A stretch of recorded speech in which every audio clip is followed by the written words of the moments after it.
যে এলাকায় যে গাড়িগুলো ধরে এগুলো এমপি মন্ত্রীদের ব্যবসা। সরকারি লোক যারা আছে ওনারা তো আরো অবৈধ, ওনারা তো জনগণের টাকা দিয়ে চলে। সবার তো আর টাকা পয়সা নাই যে প্রাইভেট কার দিয়ে যাবে, নিজস্ব গাড়ি দিয়ে যাবে।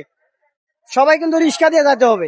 বাংলাদেশে অবৈধ বলতে তো আমি কিছুই দেখি না। গাড়িতে যেগুলো মাল আছে সবগুলাই কিন্তু ভ্যাট ট্যাক্স দেওয়া। সার্জেন ওই রিক্সা ধরে ধরে টাকা নিয়ে 50টা রিক্সা নামাই দিছে, ওনারটা সামনে আসলে তো ওনারাই ধরা খাবে।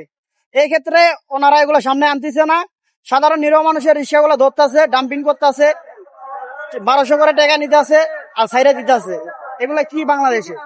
ঢাকা শহরে যত বড় রাস্তা, প্রত্যেকটা রাস্তা দিয়ে যদি একটা করে লেন করে দেওয়া হয় রিক্সাওয়ালার জন্য, তাইলে তো কোনো দুর্ঘটনা হবে না, কারোর সাথে কিছু না হবে না। লেন করে দেখ। বর্তমান সরকারের কাছে একটাই দাবি, আমরা বাংলাদেশের নাগরিক হিসাবে এই ঢাকা শহরের যে রাস্তা আছে, হাইওয়ে তো আমরা তো যাবো না, যেগুলো মহাসড়ক, আঞ্চলিক সড়ক, যেগুলোতে মানুষ চলাচল করার রাস্তা, গাড়ি চলবে, রিক্সা লাগবে, সবারই তো আর টাকা পয়সা নাই যে প্রাইভেট কার দিয়ে যাবে, নিজস্ব গাড়ি দিয়ে যাবে। সবাই কিন্তু রিক্সা দিয়ে যেতে হবে।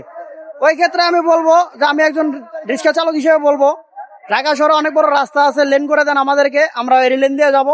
তাহলে দুর্ঘটনা থেকে আমরাও মুক্ত, জনগণও মুক্ত।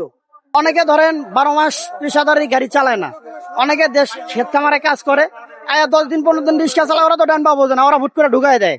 ওই ক্ষেত্রে সরকারের একটা নিয়ম করতে হবে, ড্রাইভারের লাইসেন্স থাকলে বা গাড়ির কোনো কাগজ থাকলে ওনাকে গাড়ি দেওয়া হবে, তাইলে এই দুর্ঘটনাগুলো রাস্তাতে আর হবে না।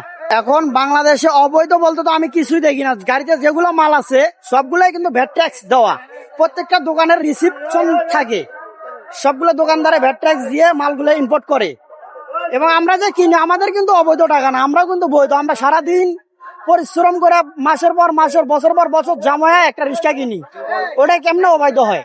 ওটা যদি অবৈধ হয়, তাহলে যারা এই যে সরকারি লোক যারা আছে ওনারা তো আরো অবৈধ, ওনারা তো জনগণের টাকা দিয়ে চলে। ওনারা তো নিজের গাম জড়ায় এই টাকা তো উপার্জন করে না, জনগণের টাকা এক জায়গায় করে দেয়, ওনাদেরকে সরকার ইলিপ দেয়, বেতন দেয়। এটা তো আমি তো বলবো এটা এক ধরনের ব্যবসা। যে এলাকার এমপি আছে ওনারা একটা গ্রুপ করে, প্রশাসনকে নিয়ে একটা গ্রুপ করে, কইরা যে আজকে 40টা গাড়ি ধরবেন, আপনারা 40,000 টাকা, ওটা আমার 10,000 দিবেন, আপনারা 30,000 নিবেন। আমি এটা মনে করি এটা একটা ব্যবসা। প্রত্যেকটা মোড়ে মোড়ে দেখবেন যে 30টা 40টা গাড়ি ধরে, বেশি ধরে না। কৃষক ধরে না, বেশি ধরলে রিক্সাওয়ালারা আন্দোলন করব, মানুষ জানাজানি হইব।